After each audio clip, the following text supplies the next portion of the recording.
محترم جناب آسن ظفر صاحب سے کہ وہ تشریف لائیں اور مدت خیر الانام فرمائیں۔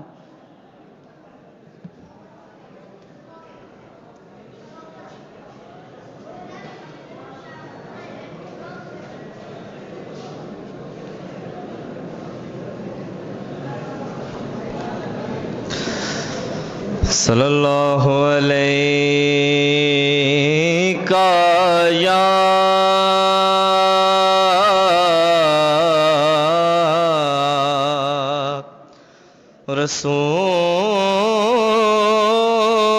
رسول اللہ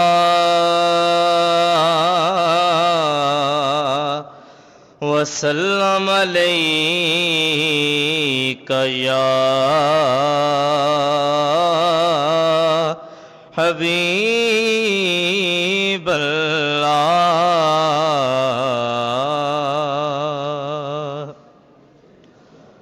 مجھ خطا کار سا انسان مدینے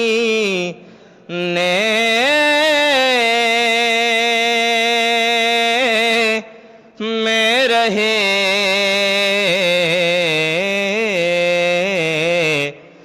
بن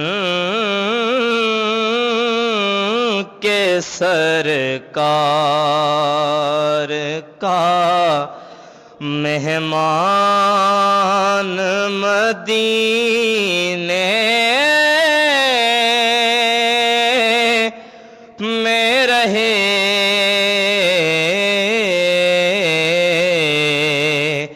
بن کے سرکار کا مہمان مدینے میں رہے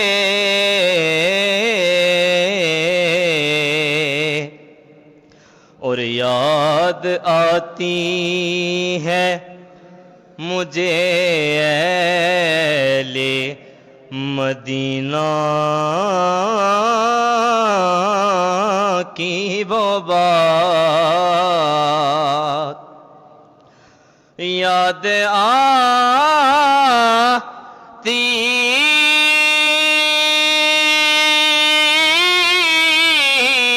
ہے مجھے اہل مدینہ کی وہ بات یاد آتی ہے مجھے اہل مدینہ کی وہ بات کہ زندہ رہنا ہو تو انسان مدینے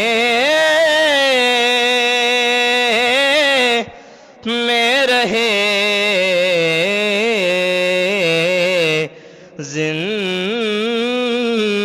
زندہ رہنا ہو تو انسان مدینے میں رہے اور چھوڑ آیا ہوں دل و جان یہ کہہ کر عازم چھوڑ آیا ہوں دل و جان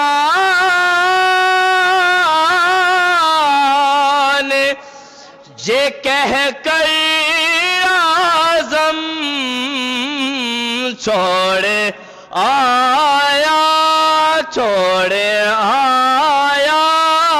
ہوں دل و جان یہ کہہ کر اعظم کہ آ رہا ہوں میرا سامان مدینے میں رہے بن کے سرکار کا مہمان مدینے میں رہے.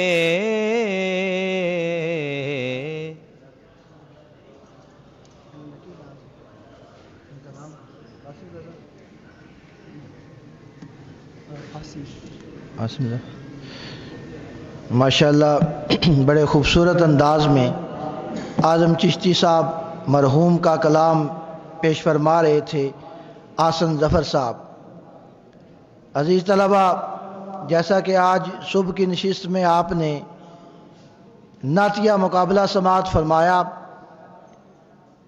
اور جو ہمارے منصفین کرام تھے انہوں نے نعتیہ کلام کے انتخاب کے حوالے سے بڑی خوبصورت گفتگو فرمائی،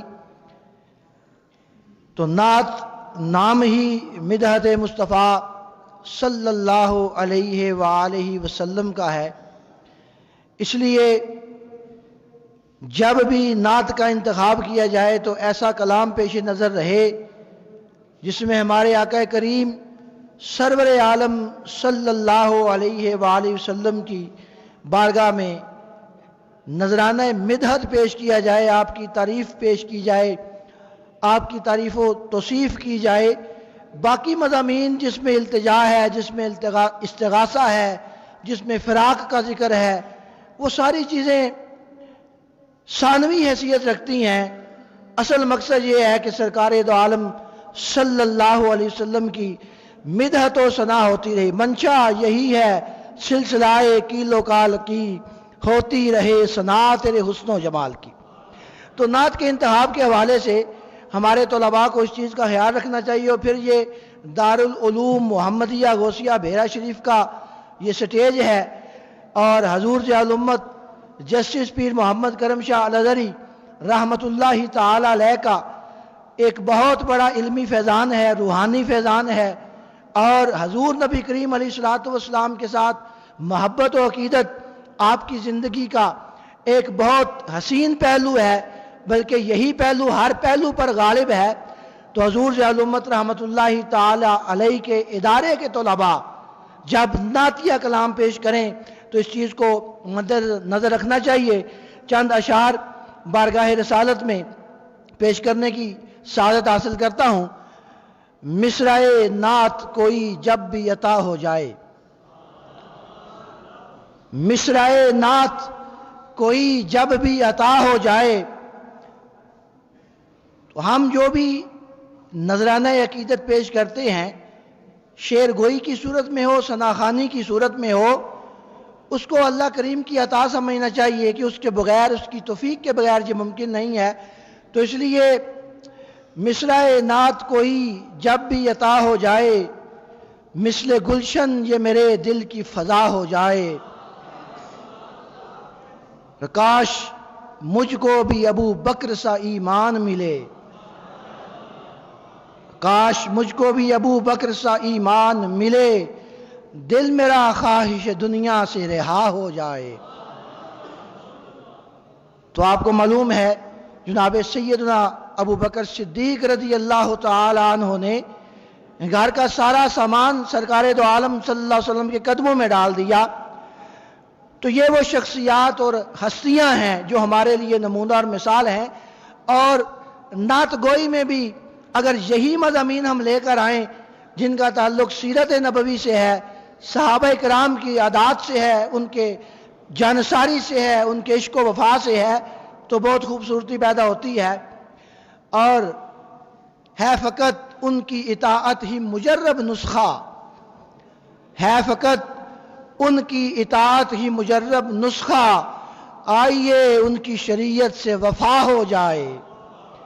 تو آج ہم عشق رسالت کے دعوے تو بڑے کرتے ہیں اور محبت مصطفیٰ صلی اللہ علیہ وسلم کے ترانے تو بہت گاتے ہیں، لیکن میدان عمل میں بہت سستی اور کمزوری پائی جاتی ہے، تو اس لیے یہ ضروری ہے کہ آئیے ان کی شریعت سے وفا ہو جائے اور نعت گوئی سے بھی تبلیغ کا ہو فرض ادا، نعت گوئی سے بھی تبلیغ کا ہو فرض ادا، ان کی سیرت کا بیان میری صدا ہو جائے، اور محفل نعت کو پھر سے وہ تقدس ہو عطا۔ آج بھی آپ نے منصفین کرام سے سنا کہ ہماری محافل نعت کچھ اور ہی رنگ اختیار کر گئی ہیں، اور بڑے بڑے عجیب و غریب قسم کے کلام اور بڑا ان کا پڑھنے کا عجیب و غریب قسم کا انداز ہم سنتے رہتے ہیں، دیکھتے رہتے ہیں۔ تو محفل نعت کو پھر سے وہ تقدس ہو عطا، کیف طاری جو کرے ایسی ثنا ہو جائے۔ اور ایک اور پیغام ہے جو اس دور میں بہت ضروری ہے، پے کرے شرم و حیا ہو میرے آقا کا غلام، پے کرے شرم و حیا ہو میرے آقا کا غلام، اور ہر بیٹی کے سر پر بھی ردا ہو جائے، اور ہے فقط ان کی شریعت کو دوام ہے بابر، ہے فقط ان کی شریعت کو دوام ہے بابر، ان کا ہر حکم سہولت سے ادا ہو جائے۔ تو یہ چند اشعار بارگاہ رسالت میں ہدیہ مدحت کے طور پر پیش کرنے کا شرف حاصل ہوا ہے۔ بلال حسن شاہ صاحب سے گزارش ہے تشریف لائیں، سرکار دو عالم صلی اللہ علیہ وسلم کی بارگاہ میں ہدیہ مدد پیش کریں، یا ان کا کوئی اور ساتھی اگر کلام پیش کرنا چاہے تو سامعین کو معزوز فرمائیں، حضور نبی کریم علیہ الصلوۃ والسلام کی بارگاہ میں ہدیہ نعت پیش فرمائیں۔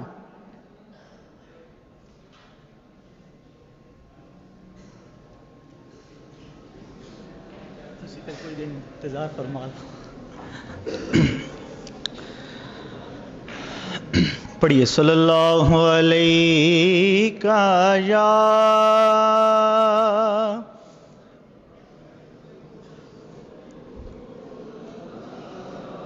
باتیں کرنے سے یہ تھوڑا زیادہ بہتر ہے۔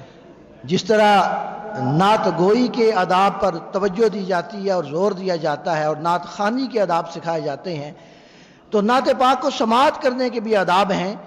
جب حضور نبی کریم علیہ الصلوۃ والسلام کی مدحت و توصیف بیان کی جائے تو پھر اس کا اظہار سامعین کی طرف سے بھی محبت کا ہونا چاہیے، اس کا اچھا جواب آنا چاہیے، اور سبحان اللہ ماشاءاللہ کی صدائیں بلند ہونی چاہیے، پڑھنے والے کی بھی حوصلہ افزائی ہوتی ہے، اور محفل میں بھی ایک ذوق اور کیف کی کیفیت پیدا ہوتی ہے۔ تو یہ بہت ضروری ہے کہ سامعین بھی بیداری کا مظاہرہ کریں، اور درود پاک کی تو ویسے بھی بہت سی برکات ہیں۔ پڑھیے صلی اللہ علیہ یا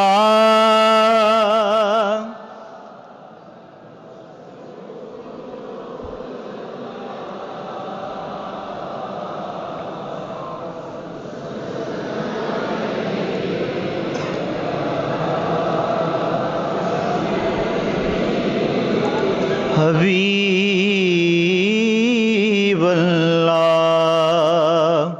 معراج شریف کے حوالے سے ایک کلام ہے، خوبصورت اشعار ہیں، محبت سے سماعت فرمائیں۔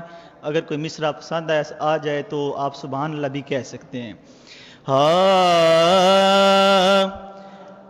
راستے نکھر نکھر گئے،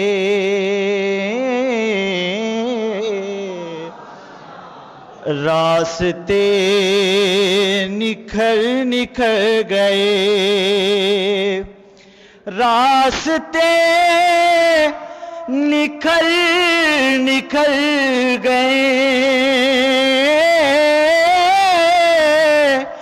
راستے نکھر نکھر گئے، مصطفیٰ جدھر جدھر گئے،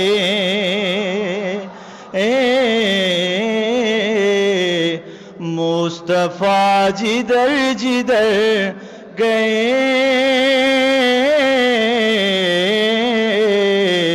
مصطفیٰ جدھر جدھر گئے، اور خود بتا رہی ہیں خوشبوئیں، خود بتا رہی ہیں خوشبوئیں، کیا کہ مصطفیٰ ادھر ادھر گئے،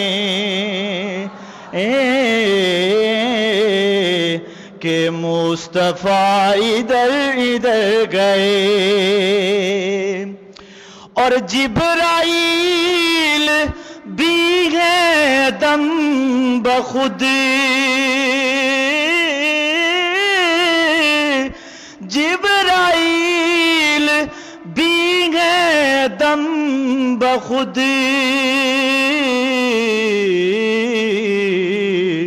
کہ مصطفیٰ کدھر کدھر گئے، کہ مصطفیٰ کدھر کدھر گئے، اور آ گئی مدینے سے صبا، آ گئی مدینے سے صبا، گلستان سنور سنور گئے، اور کتنے دل نشیں تھے ان کے بول، کتنے دل نشیں تھے ان کے بول، کہ روح میں اتر اتر گئے، کہ روح میں اتر اتر گئے، کتنے دل نشیں تھے ان کے بول، کہ روح میں اتر اتر گئے، راستے نکل نکل گئے، راستے نکل نکل گئے، مصطفیٰ جدھر جدھر گئے،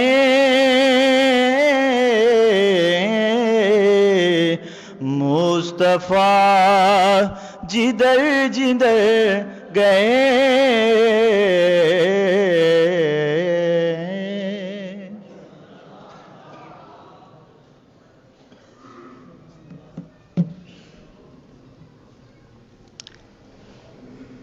انتہائی خوبصورت انداز میں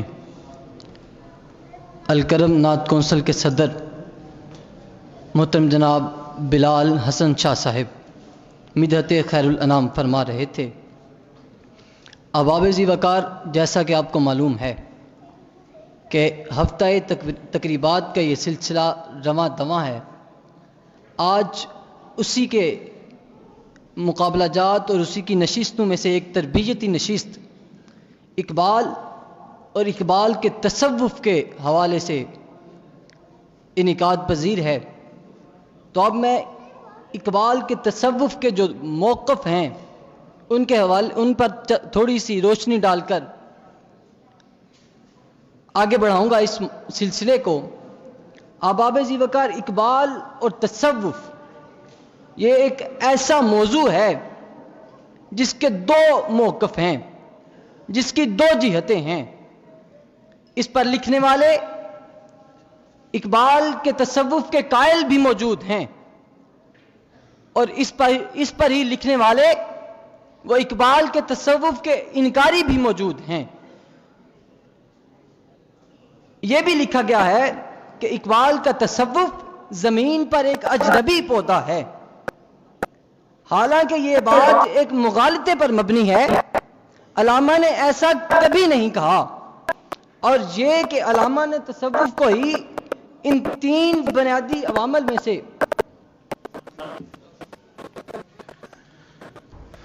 الحمدللہ آج کے ہمارے سیشن میں ہمارے معزز مہمان جناب محترم صاحبزادہ کاشف علی صاحب لاہور سے ہمارے مہمان بنے، ممتاز دانشور، ہم ان کو دل کی اتھاہ گہرائیوں سے خوش آمدید کہتے ہیں، اور آج کی اس بزم میں تشریف لانے پر ہم ان کے سپاس گزار ہیں کہ انہوں نے وقت عطا فرمایا اور وہ تشریف لائے۔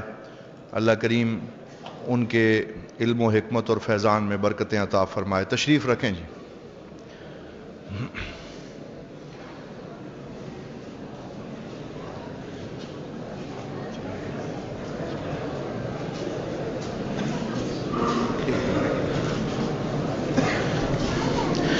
دو تین اشعار نعت رسول مقبول صلی اللہ علیہ وسلم کے سنے جائیں گے اور اس کے فوراً بعد آپ کی گفتگو شروع ہو جائے گی۔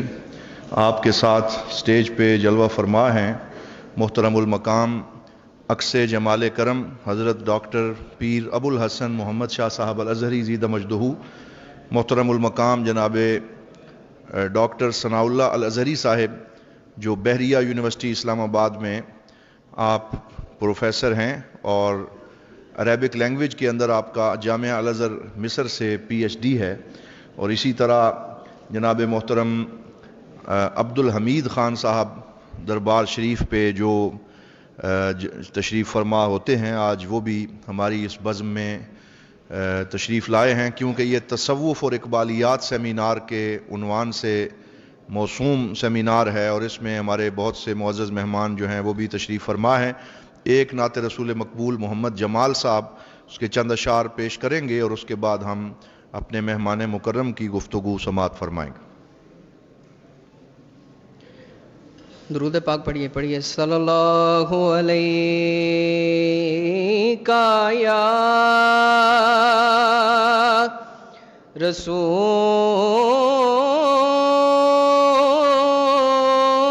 اللہ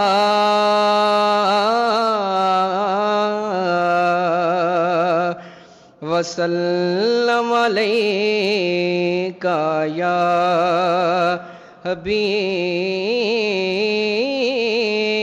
اللہ۔ کلام واصف علی واصف کے چند اشعار پیش کرنے کی سعادت حاصل کروں گا۔ جینے تیرا نقش قدم ملا، جینے تیرا نقش قدم ملا، غمِ جہاں سے نکل گئے، جینے تیرا نقش قدم ملا، وہ غمِ جہاں سے نکل گئے،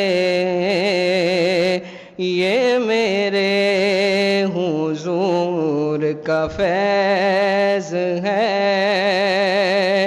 یہ میرے حضور کا فیض ہے، کہ بھٹک کے ہم جو سنبھل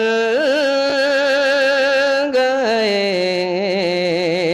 یہ میرے حضور کا فیض ہے۔ تو ہی کائنات کا راز ہے، تیرا عشق میری نماز ہے، تو ہی کائنات کا راز ہے، تیرا عشق میری نماز ہے، تیرے در کے سجدے میرے نبی میری زندگی کو بدل گئے تیرے در کے سجدے میرے نبی تو مصوری کا کمال ہے تو مصوری کا کمال ہے تیرا تو خدا کا حسن خیال ہے جینے تیرا جلوہ عطا ہوا وہ تیرے جمال میں ڈھل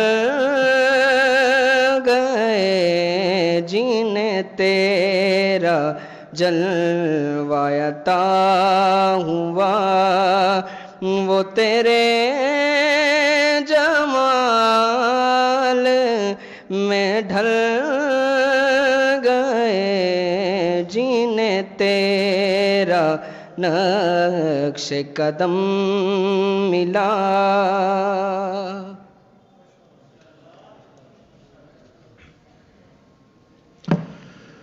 حضرات محترم، آج ہماری خوش قسمتی ہے کہ ہمارے اس بزم میں ایک عظیم علمی اور روحانی شخصیت جناب محترم واصف علی واصف علیہ الرحمہ کے لخت جگر تشریف فرما ہیں، اور حضرت واصف علی واصف کی شخصیت کسی تعارف کی محتاج نہیں ہے۔ ملک پاکستان میں تصوف اور علم و معرفت کو فروغ دینے میں انہوں نے بہت بڑا کردار ادا کیا ہے۔ وہ بظاہر بالکل سادہ سی شخصیت کے انسان تھے، اور ان کے ارد گرد کوئی ہٹو بچو کا شور نہ تھا، کوئی پروٹوکول نہ تھا، سادہ سا لباس پہنتے تھے، اور ان کو ایک نظر دیکھ کے اور بالکل چند لمحے ان کے پاس بیٹھ کے شاید کوئی بندہ یہ ادراک نہ کر سکتا تھا کہ یہ کوئی بہت بڑی صاحب معرفت شخصیت ہیں، لیکن جب وہ بولتے تھے اور اپنے منہ سے موتی رولتے تھے اور کلام فرماتے تھے اور مختلف علم و حکمت کی پرت کھلتے چلے جاتے، مسائل حل ہوتے چلے جاتے، دکھی انسانیت کو سہارا ملتا، ان کی محفل میں بیٹھے ہوئوں کو دلی سکون نصیب ہوتا، اور ان کی جو گفتگویں شائع ہوئی ہیں اور ان کے جو سیشنز تھے انہیں کتابی شکل میں بھی وہ موجود ہیں، ان کی ویڈیو آڈیو ریکارڈنگز بھی موجود ہیں، تو ان کو سن کے بہت سے لوگوں کو اپنے سوالات کے جوابات ملتے ہیں اور ان کے قلب و باطن کی تسکین ہوتی ہے۔ میں ان کے بارے میں ایک واقعہ پڑھ رہا تھا کہ کوئی شخص ان کے پاس آیا، وہ ان کا دوست بھی تھا، تو آپ حضرت داتا علی حجویری علیہ الرحمہ کے بڑے عقیدت مند تھے اور ان سے بڑا گہرا شغف رکھتے تھے۔ تو وہ جو آپ کا دوست تھا جس نے وہ واقعہ لکھا، وہ کہتا ہے میں کوئی بزرگان دین کو زیادہ ماننے والا نہ تھا، تو میں نے ان سے یہ کہا کہ آپ مجھے داتا علی حجویری کے مزار پہ جانے کا نہ کہا کریں، کیونکہ وہاں تو بڑے شرکیہ کام ہوتے ہیں، اس طرح اس نے کہہ دیا۔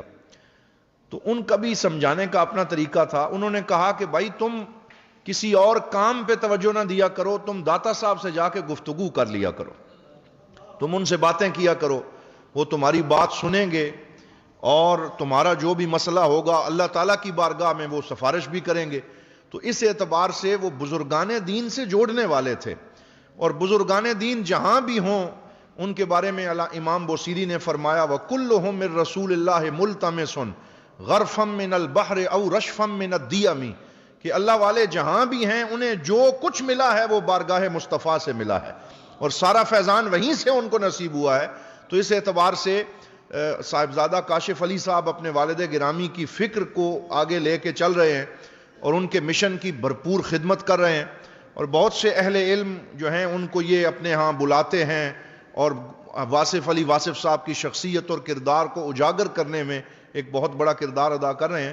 تو میں اور کوئی لمبی چوڑی تمہید کے بغیر نہایت ادب سے درخواست گزار ہوں جناب محترم صاحبزادہ کاشف علی صاحب سے کہ آپ کرم نوازی فرمائیں اور آج کے اس سیشن میں آپ تصوف اور بزرگان دین کی تعلیمات کے حوالے سے گفتگو فرمائیں. نعرہ تکبیر، نعرہ رسالت، سیدی مرشدی. بسم اللہ. ٹھیک جی. بسم اللہ الرحمن الرحیم. جی آ رہی ہے. بسم اللہ الرحمن الرحیم. الصلاۃ والسلام علیک یا سیدی یا رسول اللہ وعلی آلک و صحابک یا سیدی یا حبیب اللہ. تمام دوستوں کی خدمت میں سب سے پہلے میرا بہت محبت بھرا السلام علیکم. مجھے جب دعوت دی گئی کہ یہاں پر آنا ہے اور نوجوانوں سے گفتگو کرنی ہے تو یقین کریں مجھے بہت خوشی ہوئی کہ یہ وہ عمر ہے، یہ وہ دور ہے کہ جس دور میں انسان مستقبل کی راہیں دیکھ رہا ہوتا ہے، مستقبل کے چراغ جلانے کی کوشش کر رہا ہوتا ہے. تو سرکار وائس صاحب کا ایک بڑا خوبصورت فکرہ ہے، آپ کی نظر کرتا ہوں. آپ کہتے تھے کہ اپنی اولاد کو تعلیم دو جدید تاکہ وہ رزق کما سکیں. آج کے دور کی، عہد حاضر کی جو تعلیم چل رہی ہے، اپنی اولاد کو تعلیم دو جدید تاکہ وہ رزق حاصل کر سکے، اور ان کو دین دو قدیم تاکہ وہ برباد نہ ہو. یعنی کہ دونوں باتیں ساتھ لے کے چلنا آج کے دور کی ضرورت ہے. نئی تعلیم اپنے اثرات رکھتی ہے. نیا ماحول، انٹرنیٹ کی دنیا، سوشل میڈیا کی دنیا، ٹک ٹاک کی دنیا، یہ اپنے اثرات رکھتی ہے، اسے کوئی انکار نہیں کر سکتا. لیکن ان اثرات میں صرف اور صرف آپ کا ایک دین ہی ہے جو آپ کو قابو کر سکتا ہے، اور کوئی نہیں کر سکتا. سرکار وائس صاحب کا ایک شعر ہے بڑا خوبصورت کہ میں خبر کے دام کا دام ہوں، میں خرد کدے کا امام ہوں، میں علی ولی کا غلام ہوں، اسی تاجدار کی بات ہوں، میرا نام واصف باصفا، میرا پیر سید مرتضی، میرا ورد احمد مجتبی، میں سدا بہار کی بات ہوں. تو غور کریں کہ ابھی بھی زندگی کا جو علم ہے، زندگی کا علم، کتابوں کے علم کی بات نہیں میں کر رہا، زندگی کا علم آج بھی اسی قدیم رابطے میں موجود ہے. رابطہ کون سا؟ قدیم.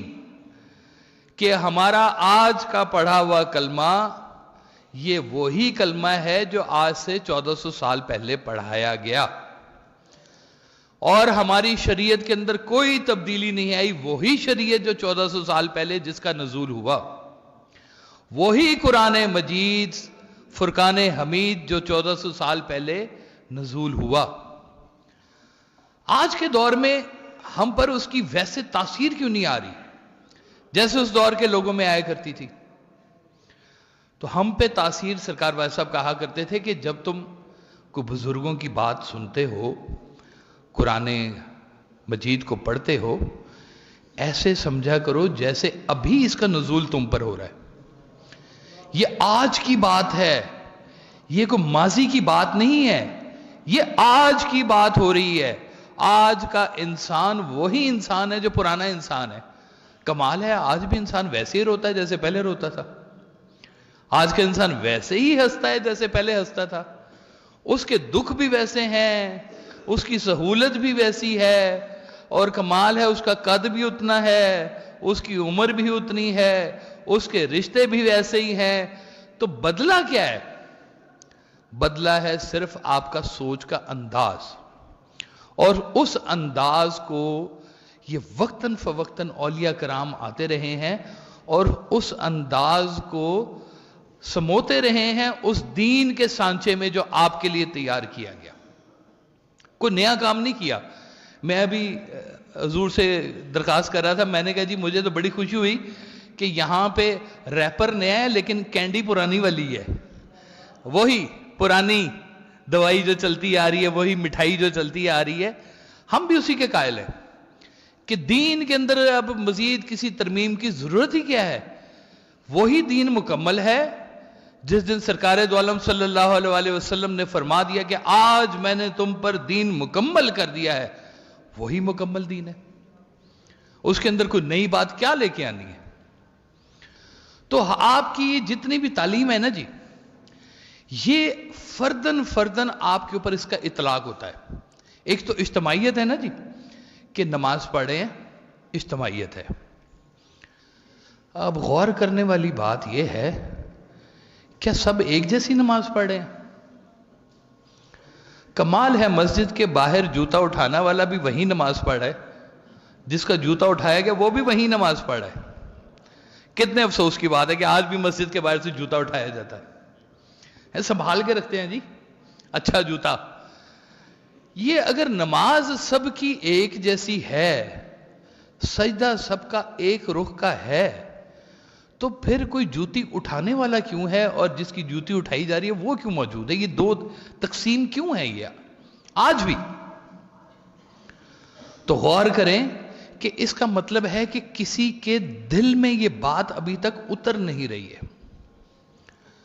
ہم لوگ پڑھ رہے ہیں, سن رہے ہیں, لیکن اندر سے اس کی تبدیلی کیوں نہیں کوئی محسوس کر رہا. اور اس کی جو وقتاً فوقتاً لوگوں نے تشریح بیان کی, اس تشریح نے بھی تھوڑا سا گمراہی کیا میں کہوں گا.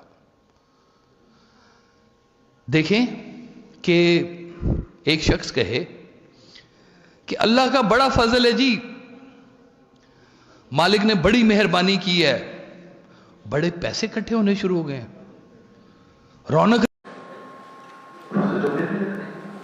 یہ کام نہیں کرا تب بھی نہیں. سرکار ویسا فرماتے تھے کہ دیکھو ایک شخص نے سوال پوچھا ویسا کہ نماز کے اندر بڑی کوئی بات ہوتی ہے, لوگوں کو کیفیت ملتی ہے سجدے میں کہ وہ سجدہ کرتے ہیں تو گریہ شروع ہو جاتا ہے, آنکھوں سے آنسو شروع ہو جاتے ہیں, دل کی دنیا آباد ہونی شروع ہو جاتی ہے. تو وہ جو سجدہ ہے وہ کیا ہوتا ہے؟ آپ نے کہا کیفیت فرض نہیں ہے, سجدہ فرض ہے. تم سجدہ کرتے جاؤ, کیفیت بھی مل جائے گی تمہیں. اور یہ جو فردن اب لوگوں کے اوپر اس کے جو تاثرات نکلتے ہیں نا, وہ بہت اور طرح سے بات نکلتے ہیں. اللہ تعالیٰ نے انسان کو کچھ خصوصیات سے نوازا ہے. آپ میری بات نا بہت غور سے سنیے گا, کیونکہ مجھے انہوں نے اطلاع دی تھی کہ جی آپ کے لیکچر کے بعد بچے آپ سے سوال پوچھنا چاہیں گے. مجھے بہت خوشی ہوگی اگر آپ اس موضوع سے متعلق کوئی مجھ سے بات پوچھنا چاہیں. انسان کو اللہ تعالیٰ نے حواس دیے, ہاتھ, ناک, کان, زبان. اب یہ ساری چیزیں آپ کی وہ چیزیں ہیں جن سے آپ اس فطرت کے ساتھ کنیکٹ کرتے ہیں, اپنے آپ کو جوڑتے ہیں, اپنے آپ کو ہاتھوں سے محنت کرتے ہیں. ناک ہے, زبان ہے, کان ہے. اب غور کرنے والی بات یہ ہے کہ جب یہ ساری چیزیں سب کی ایک جیسی ہیں یا قریب قریب ہیں, تو ان سب کا استعمال کیسے ہو رہا ہے؟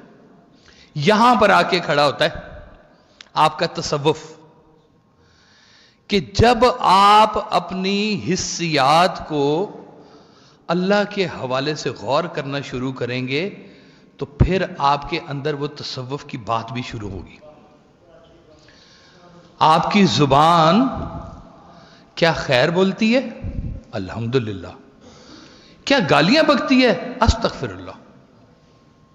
اپنی زبان کو دھیان میں لائیں. یہ جو زبان ہے یہ بہت قیمتی ہوتی ہے, یہ مائل کرتی ہے, یہ قائل کرتی ہے اور یہ گھائل بھی کرتی ہے. غور کریں آپ کی زبان کیا کام کر رہی ہے, لوگوں کے دلوں میں وہ اس زبان کی کیا تاثیر جاری ہے. سرکار دو عالم صلی اللہ علیہ وسلم نے فرمایا ہے کہ اگر تم بہترین گفتگو نہیں کر سکتے یا اچھی گفتگو نہیں کر سکتے تو خاموش رہو. اس زبان کی خاموشی بہتر ہے جو لفظ بولے, جو غلط ملط بولے, جو گالیاں بولے. اس زبان کی خاموشی بہتر. پھر آپ غور کریں آپ کے کان ہیں. اب یہ مجھے کہنے کی ضرورت نہیں ہے, ہر کوئی نہ اپنے اندر ہی اس بات کو سوچے میرے کان سننا کیا چاہتے ہیں.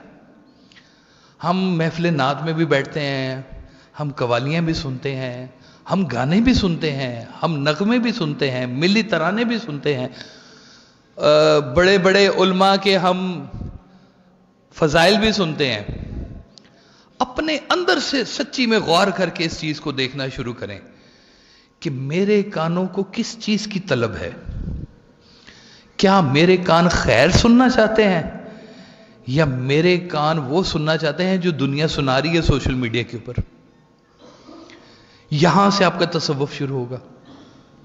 آپ کے قدم ہیں, آپ کے قدم آپ کو کدھر لے کے جا رہے ہیں, وہ رخ کدھر ہے آپ کا, وہ رخ کا دھیان کریں. آپ کے ہاتھ ہے, اس کے اندر ایک موبائل ہوتا ہے, اس موبائل کے اوپر ٹک ٹک ہوتا ہے, وہ کدھر جا رہا ہے, کیا دیکھنا چاہ رہے ہیں آپ اس کے بیچ میں سے. سرکار بھائی صاحب کہتے تھے کہ مومن وہ نہیں ہے جو صرف کلمہ پڑھ رہا ہے, مومن تو تنہائی کا مومن ہوتا ہے. جب کوئی نہیں آپ کو دیکھ رہا تب وہ تو دیکھ رہا ہے نا آپ کو. اپنی تنہائیوں کو جس نے مومن کیا ہے وہ مومن ہے اصل میں. مومن کون؟ تنہائی کا مومن. جب اس کو نظر آ رہا ہے کہ کوئی نہیں دیکھ رہا اور پھر اس کا دل کرے کہ اتنی تنہائی میسر ہے, چلو ایک سجدہ ہی کر لیں مالک کے حضور.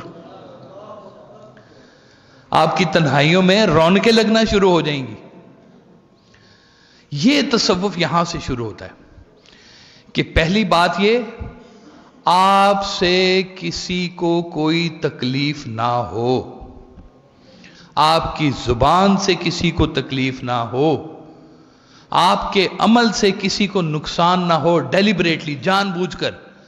نادانستہ بھی ہو جاتی ہیں کچھ چیزیں, غیر دانستہ بھی ہو جاتی ہیں, آپ ان کی معافی بھی مانگ سکتے ہیں کہ مجھے نہیں پتا چلا, میں نے تمہارا دل دکھا دیا.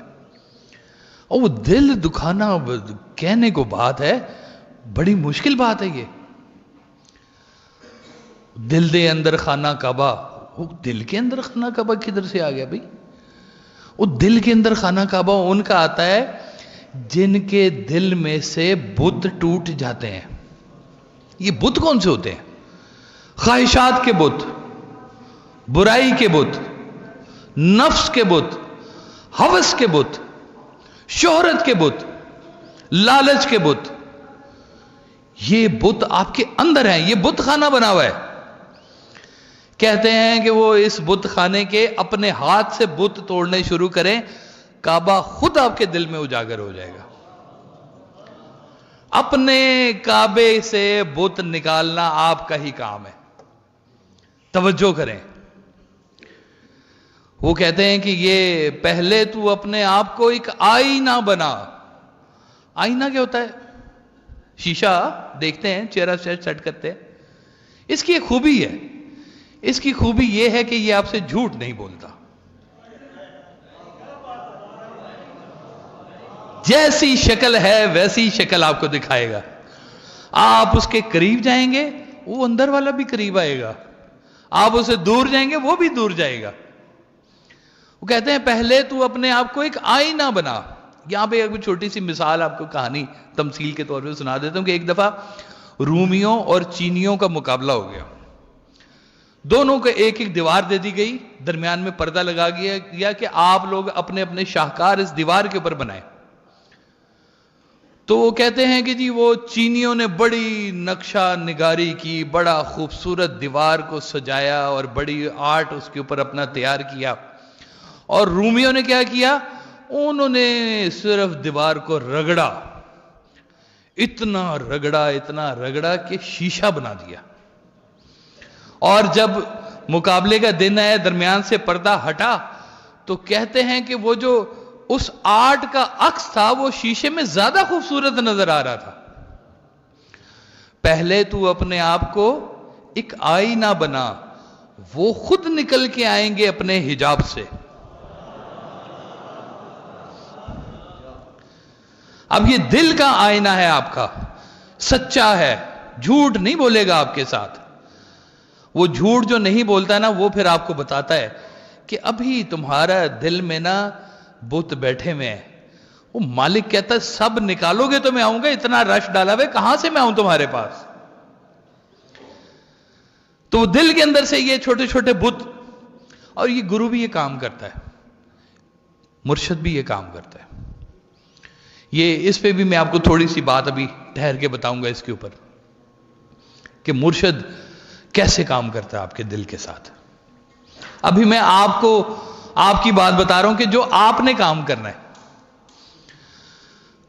سوال یہاں پہ پیدا ہوتا ہے کہ جی وہ کوئی سچا بندہ ملا ہی نہیں مجھے آج تک، مجھے تو کہیں نظر ہی سچ نہیں آیا. کس کو سچا کہیں؟ اتنی دنیا بھری ہوئی ہے، کسی کی کوئی چیز خراب ہے، کسی کی کوئی چیز صحیح ہے، کسی کے قول و فعل میں تضاد ہے. کیا کریں کہ وہ سچا بندہ ہم تک مل جائے؟ واحد صاحب سے کسی نے پوچھا تو آپ نے پوچھا کہ حضور یہ بتائیے کہ مرید سچا کہ پیر سچا؟ آپ نے فرمایا پہلے مرید سچا.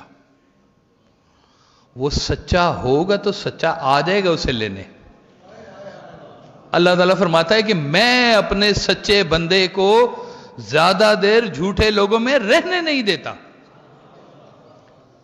وہ خود نکال لے گا آپ کو. آپ اپنے اندر وہ سچائی پیدا کریں، اپنے قول و فعل کے اندر سے تضاد ختم کریں. وہ کہتے ہیں جی لکھنؤ کا علاقہ تھا، وہاں پر جیب کترے بڑے مشہور تھے وہاں کے. تو ایک بندے نے نا جیب میں ڈالے کچھ کھوٹے سکے اور لکھنؤ شہر میں گھومنا شروع کر دیا. اس کا ارادہ تو یہی تھا کہ سنا یہاں کے جیب کترے بڑے مشہور ہیں تو میری بھی جیب کٹے گی.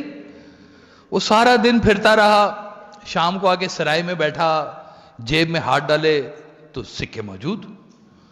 اس نے کہا میں نے تو سنا تھا یہاں کے جیب کترے بڑے مشہور ہیں، میری تو کسی نے جیب ہی نہیں کاٹی. اس ہاتھ ایک بابا بیٹھا ہوا تھا. اس نے کہا سر صبح سے 3 دفعہ میں نے تیرے پیسے نکالے ہیں، تیرے پیسے کھوٹے ہیں، کون لے کے جائے گا انہیں؟ وہ کھوٹ آپ کے اندر ہے، وہ کھوٹے سکے آپ کے ہیں. یہ نہ کہیں کہ سچا نہیں ملا. آپ ابھی تک سچے ہوئے نہیں اور کسی سچے نے آپ کو قبول نہیں کیا. وہ سچ ہے طاقت آپ کی. کم از کم اپنے ساتھ سچ بولیں. چلیں پہلے اتنا تو کر لیں، باہر کی دنیا میں ہم بعد میں بات کر لیں گے. اپنے ساتھ تو سچ ہی بولا جا سکتا ہے نا. اور کیا کریں گے آپ؟ جھوٹ بولیں گے تو وہ شیشہ بتا دے گا اور تمہاری کنگھی ٹھیک نہیں ہے، تم جھوٹ بول رہے ہو.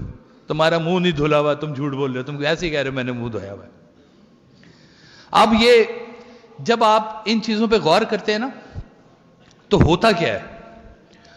ہوتا یہ ہے کہ آپ بالکل غیر شعوری طور پر، غیر دانستہ طور پر اپنے حواس اور اپنی ان چیزوں کو مالک کی بنائی ہوئی اس کائنات کے ساتھ کنیکٹ کرنا شروع کر دیتے ہیں. فطرت آپ کی چیزوں کی پھر وہ ہنا بندی کر رہی ہوتی ہے. وہ اللہ آپ کے لیے پھر رستے نکال رہا ہوتا ہے. وہ پہنچاتا ہے آپ کو پھر سچے بندے تک. وہ کہانی تو آپ نے بڑی دفعہ سنی ہوگی کہ وہ پیر صاحب نے کہا یہ پڑھو تو وہ تم پانی کے اوپر دریا کراس کر جاؤ. تو وہ ایک چرواہا تھا، اس نے وہ پڑھ کے تو وہ پانی کراس کر لیا. تو اگلے دن وہ پیر صاحب بھی گئے تو انہوں نے کہا پیر صاحب چلیں دوسری طرف. انہوں نے کہا کشتی نہیں ہے. انہوں نے کہا جی آپ نے کہا تھا یہ پڑھو تو چلے جاؤ. انہوں نے وہ پڑھا تو وہ چلا گیا. اور پیر صاحب نے کہا سنایا تو میں نہیں تھا پر اتنا ایمان میرا بھی نہیں ہے. تو وہ ایمان کی طاقت جو ہے، وہ ایک یقین کی طاقت جو ہے وہ آپ کے اندر ہے. اس کو آپ نے خود ڈھونڈنا ہے. اس کو پالش کریں, اس کو رگڑیں, اس کے ساتھ کچھ نہ کچھ ایسا کریں کہ ہلے. سرکار ویسا فرمایا کرتے تھے کہ جس کو احساس نہ جگائے اسے کوئی نہیں جگا سکتا. پہلے اپنے احساس کو جگائیں. ایک حساس دل ہی لوگوں کی مدد کرنے والا دل ہو سکتا ہے. ایک حساس دل ہی ہے جو آپ کو لوگوں کے اندر منفعت بخش بنا سکتا ہے. ایک حساس دل ہے جو آپ کی زبان سے ادا ہوتا ہوا کسی کے دل میں جگہ بنا سکتا ہے.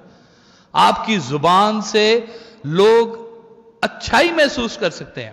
فیصلہ آپ نے کرنا ہے کہ آپ کے ارد گرد, دیکھیں وہ کہتے ہیں نا, man is known by the company he keeps. کہتے ہیں کسی شخص کے دوست بتا دو نا کہ یہ اس کے دوست ہیں, تو کہتے ہیں اس شخص کی پرسنالٹی بتانے میں زیادہ دیر نہیں لگتی, کہ جس کے دوست ایسے ہیں وہ بھی ایسے ہی ہوگا. آپ تاش کھول لیں نا, تاش, وہ 4 بندے کٹھے ہو ہی جائیں گے, رمی شروع ہو جائے گی. جیسی محفل لگانا شروع کریں گے ویسے ہی آ جائیں گی. مٹھائی رکھیں گے, مکھیاں کٹھی ہو ہی جائیں گی.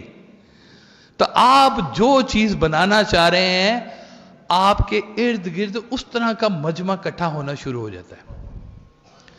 یہ کہتے ہیں کہ سوسائٹی پتہ کیسے بنتی ہے؟ سوسائٹی ایسے بنتی ہے کہ آپ اپنے آپ کو نا ایک ڈاٹ سمجھ لیں, نقطہ. اب اس نقطے کے گرد ایک دائرہ بنتا ہے اس کی ذاتی شخصیت کا. اگر اس کی ذاتی شخصیت اچھی ہے تو اس کا مطلب ہے اس دائرے کے ساتھ ساتھ اچھے لوگ جڑنا شروع ہو جائیں گے. آپ کے اندر کی اچھائی آپ کے ارد گرد کے ماحول کو اچھا کرنا شروع کر دے گی. یہ جتنے معاشرے کے اندر ڈاٹس زیادہ ہوتے جائیں گے نا اچھائی کے, معاشرہ اتنا اچھا ہوتا جائے گا. کوئی بہت لمبی چوڑی تقریروں والی بات ہی نہیں ہے. یہ تو آپ کے صرف اندر کی بات ہے کہ آپ نے زندگی میں اچھائی کے ساتھ چلنا ہے یا برائی کے ساتھ چلنا ہے. لا یستوی اصحاب النار و اصحاب الجنہ, کیسے برابر ہو سکتے ہیں اصحاب النار اور اصحاب الجنہ؟ ہم نے زندگی کے اندر جن چیزوں کو کامیابی کا نام رکھا ہوا ہے, اگر وہ کامیابی آپ کو جہنم میں لے کے جا رہی ہے تو کاہے کی کامیابی ہے؟ یہ جب آپ سارے کام کر رہے ہیں نا, تو آپ کا اندر کا جو انسان ہے وہ طاقتور ہوتا ہے, وہ برائی کو نو کہنا جانتا ہے. مولا علی کا ایک فرمان ہے, آپ فرماتے ہیں کہ پیسہ اور پاور, پیسہ اور طاقت کسی انسان میں کچھ نہیں بدلتے, صرف اسے ایکسپوز کر دیتے ہیں, عیاں کر دیتے ہیں. پیسہ اور پاور کیا کرتے ہیں؟ آپ کو سب کے سامنے عیاں کر دیں گے. اگر آپ اچھے ہیں تو پیسہ اور پاور آپ کی اچھائی میں اضافہ کرے گی, اور اگر آپ کی اندر سے تربیت خراب ہے, آپ اندر سے لالچی ہیں اور اندر سے ہوس پرست ہیں, تو وہ پیسہ ہوس ہی بڑھائے گا اور کیا کرے گا, وہ پاور ہوس بڑھائے گی اور کیا کرے گی. اس لیے میں کہتا ہوں کہ جب آپ یہ دنیا کی تعلیم کے لیے نکل رہے ہیں نا, دنیا میں نئے نئے شعبوں میں جائیں گے, کچھ اس ممالک میں ہوں گے, کچھ بیرون ممالک جائیں گے, رنگ برنگی دنیا کے اندر رنگ برنگے لوگ ملیں گے, عجیب عجیب طرح کی بولیاں سننے کو ملیں گی. وہاں پہ کیا چیز آپ کی حفاظت کرے گی؟ آپ کے اندر کی نگاہ, یہ جو آپ کی آنکھیں ہیں, یہ آپ کی حفاظت کریں گی. کسی شخص نے والد صاحب سے پوچھا کہ حضور یہ بتائیے کہ یہ آنکھوں کے اندر حیا کیسے پیدا ہوتی ہے؟ کتنا قیمتی سوال. شرم کیسے پیدا ہوتی ہے ان آنکھوں کے اندر؟ تو آپ نے فرمایا جس دن تمہیں دوسری عورت میں اپنی بیٹی یا اپنی بہن نظر آنی شروع ہو جائے, اس دن تمہاری آنکھ میں حیا آئے گی. اگر نہیں نظر آ رہی تو پھر تھوڑی سی اور کوشش کر لو, اور کسی کی کمپنی میں بیٹھنا شروع ہو جاؤ. یہ جو سنگت ہوتی ہے, یہ جو اچھے لوگوں کا مل بیٹھنا ہے, اچھی جگہوں پہ جانا ہے, یہ ساری اچھائی اچھائی, نیکی نیکی ہے. نیکی کیا ہے؟ نیک بات بولنا نیکی, نیک بات سننا نیکی, نیک جگہ پر جانا نیکی, نیک نظارے دیکھنا نیکی.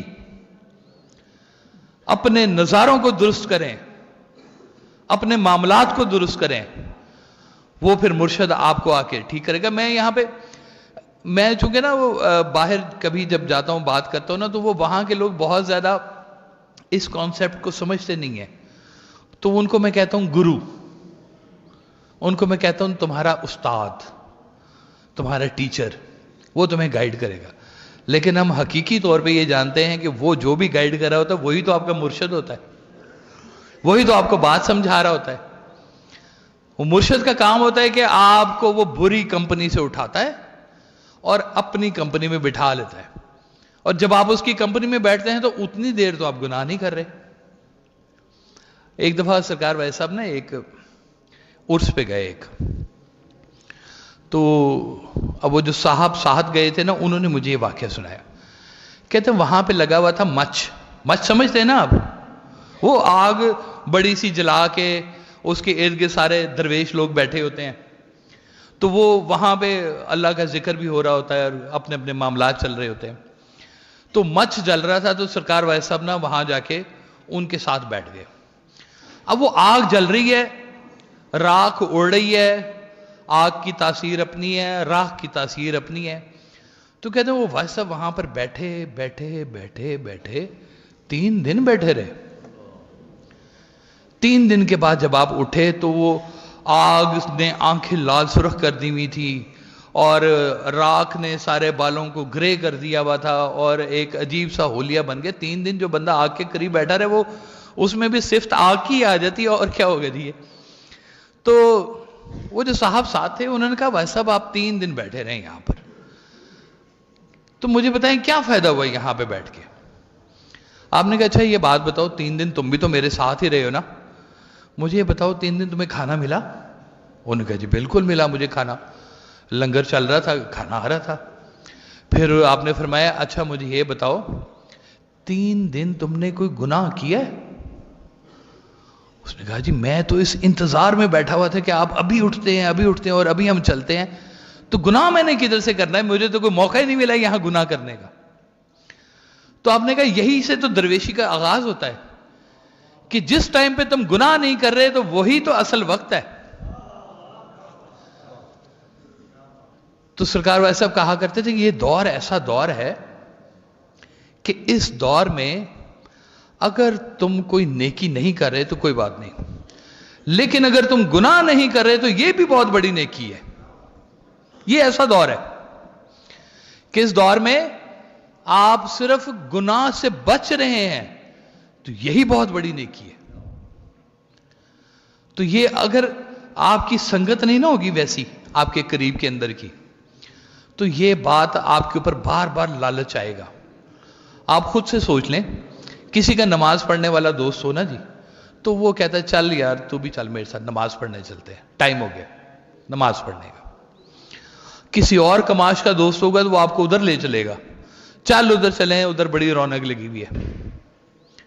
تو آپ کی دوستی، آپ کی سنگت، یہی آپ کی عاقبت بنتی جا رہی ہے. غور کریں، آپ کی سنگت، آپ کی دوستی، یہی آپ کی عاقبت بنتی جا رہی ہے.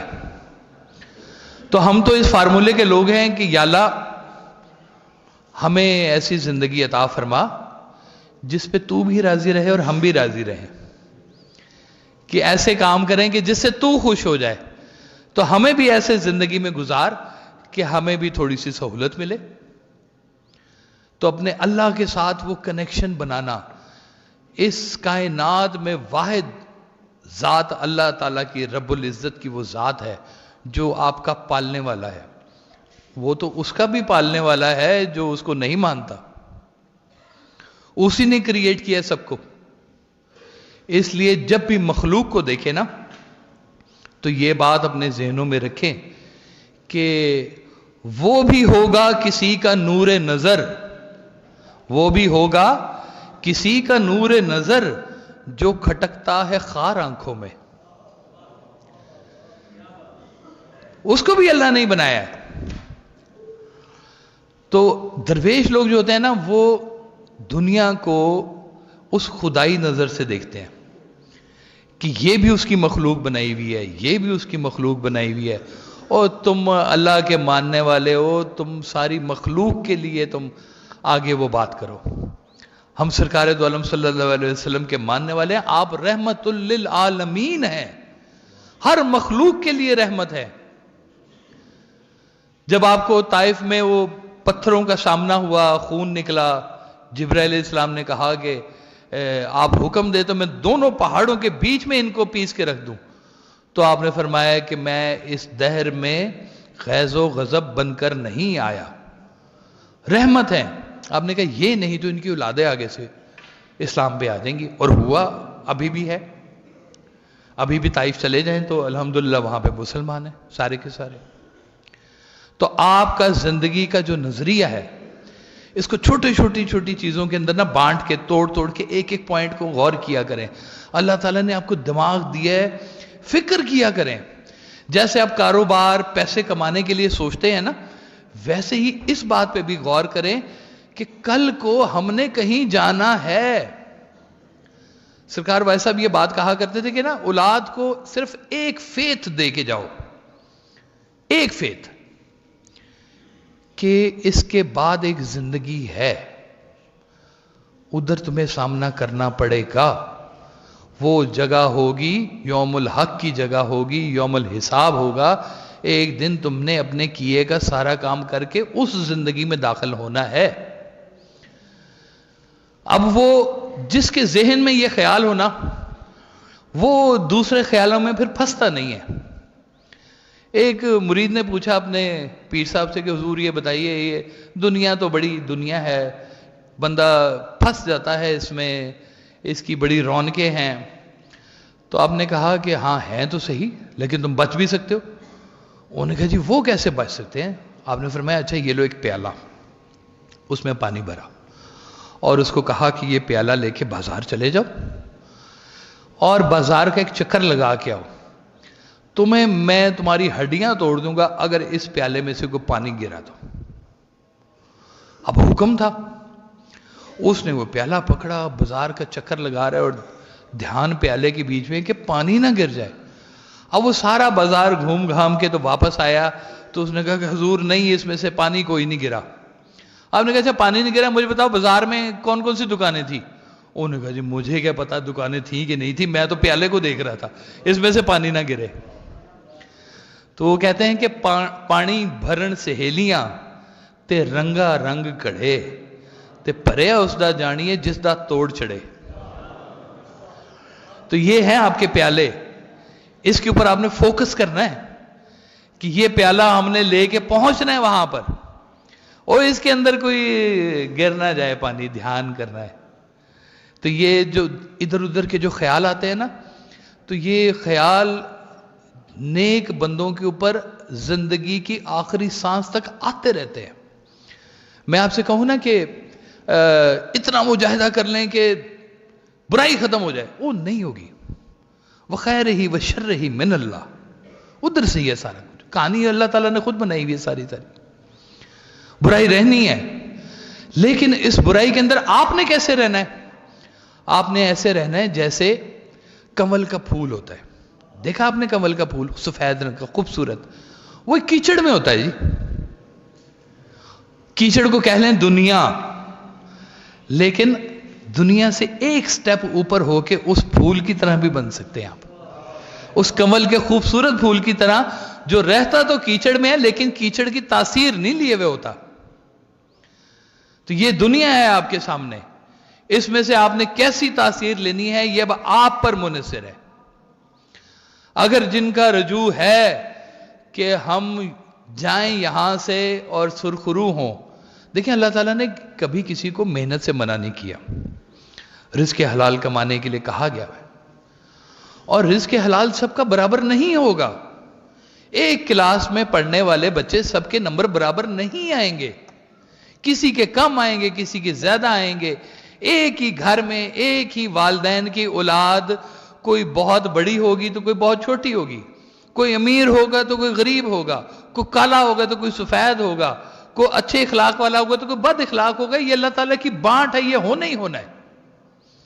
ایک جیسے نہیں ہو سکتے. اب ایک جیسے نہ ہونا جو ہے، اس کو قبول کرنا.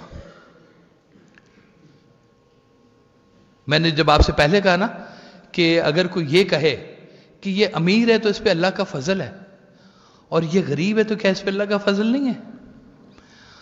آپ جب اللہ کے ساتھ اپنے تعلق کو ڈسکرائب کرتے ہیں نا، بیان کرتے ہیں، تو اس تعلق میں قریبی اور دوری ہی کامیابی ہے، دنیاوی کامیابی کم کامیابی ہے۔ پیسے کا ہونا جتنا اچھا ہے، پیسے کا نہ ہونا بھی اتنا ہی اچھا ہے۔ اگر آپ نصیب کو قبول کرنے، نصیب کس نے بنایا؟ اللہ نے بنایا۔ وہ کہتے ہیں، والد صاحب نے کہا کہ اگر جو شخص اپنے چہرے پہ مطمئن نہ ہو، چہرے کی کرتے ہیں صفائی، کہتے ہیں جو شخص اپنے چہرے پہ مطمئن نہیں ہے نا، وہ کائنات میں کسی چیز پہ مطمئن نہیں ہے، کیونکہ اللہ نے اس کا چہرہ بنایا۔ اگر اللہ نے آپ کا نصیب بنایا ہے کہ آپ بل گیٹ کے گھر میں پیدا نہیں ہوئے، تو شکر ادا کریں کہ آپ کو سرکار کی امت میں پیدا فرمایا۔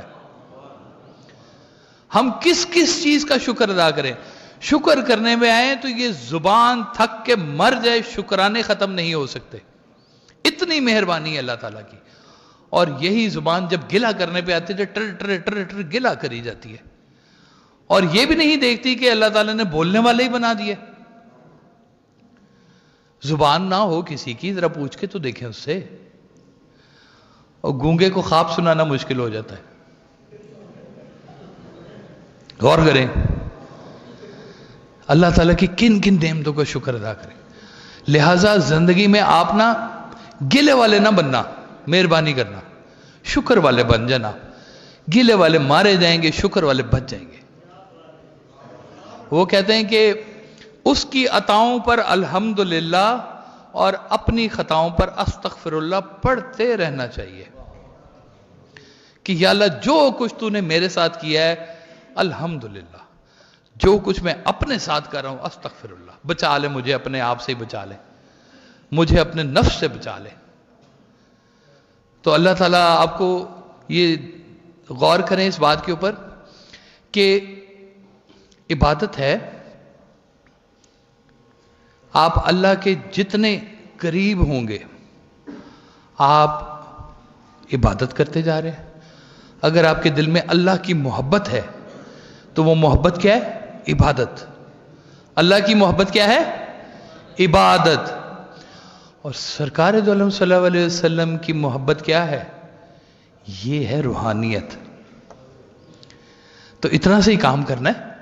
وہ کہتے ہیں اللہ کے پاس جاؤ تو وہ سرکار دو عالم صلی اللہ علیہ وسلم کا پتہ بتاتے ہیں، اور سرکار دو عالم صلی اللہ علیہ وسلم کے پاس جائیں تو وہ اللہ کا پتہ بتاتے ہیں۔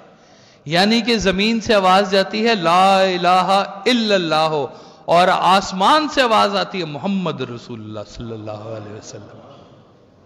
کہانی ساری اتنی سی ہے، اس درمیان میں کوئی امیر ہو کے فوت ہوگا، کوئی غریب ہو کے فوت ہوگا، بس یہ بات تو سمجھ لیں کہ آپ کلمہ پڑھنے والے، دل سے کلمہ پڑھنے والے، اس کی ہر چیز کو ماننے والے۔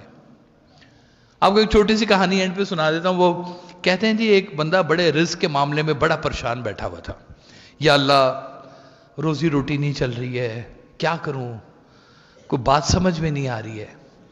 وہ کہتے ہیں جی اتنی دیر میں نا اس کے قریب ایک بچھو آیا، وہ بندہ تھوڑا سا ڈرا، اور بچھو نے اس کو کاٹا نہیں، آگے چلا گیا۔ اس نے کہا چلو میں بھی ویلے ہی بیٹھا ہوں، دیکھوں کدھر جا رہا ہے بچھو۔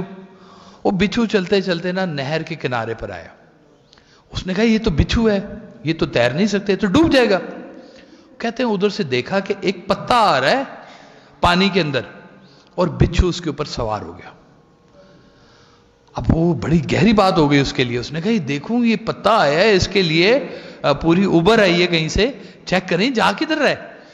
وہ کہتے ہیں وہ پتا ایسے چلتے چلتے دوسرے کنارے پہ پہنچ گیا، بچھو اتر کے کہیں چل پڑا، ایسے جیسے کسی مہم کے اوپر جا رہا ہے۔ یہ بندہ بھی اب پیچھے پیچھے تھوڑی دور آگے گیا تو دیکھا ایک بندہ تھا جو درخت کے سائے میں سو رہا تھا۔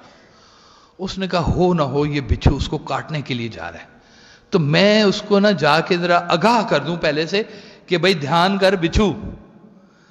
اب وہ کہانی تو دیکھ رہا تھا نا ساری کی ساری۔ تو وہ جب بندے کے پاس گیا تو دیکھا کہ اس بندے کے پاس ایک سانپ بیٹھا ہوا ہے، ناگ پھن پھیلائے۔ وہ بچھو آیا، اس نے آ کے سانپ کو ڈس لیا،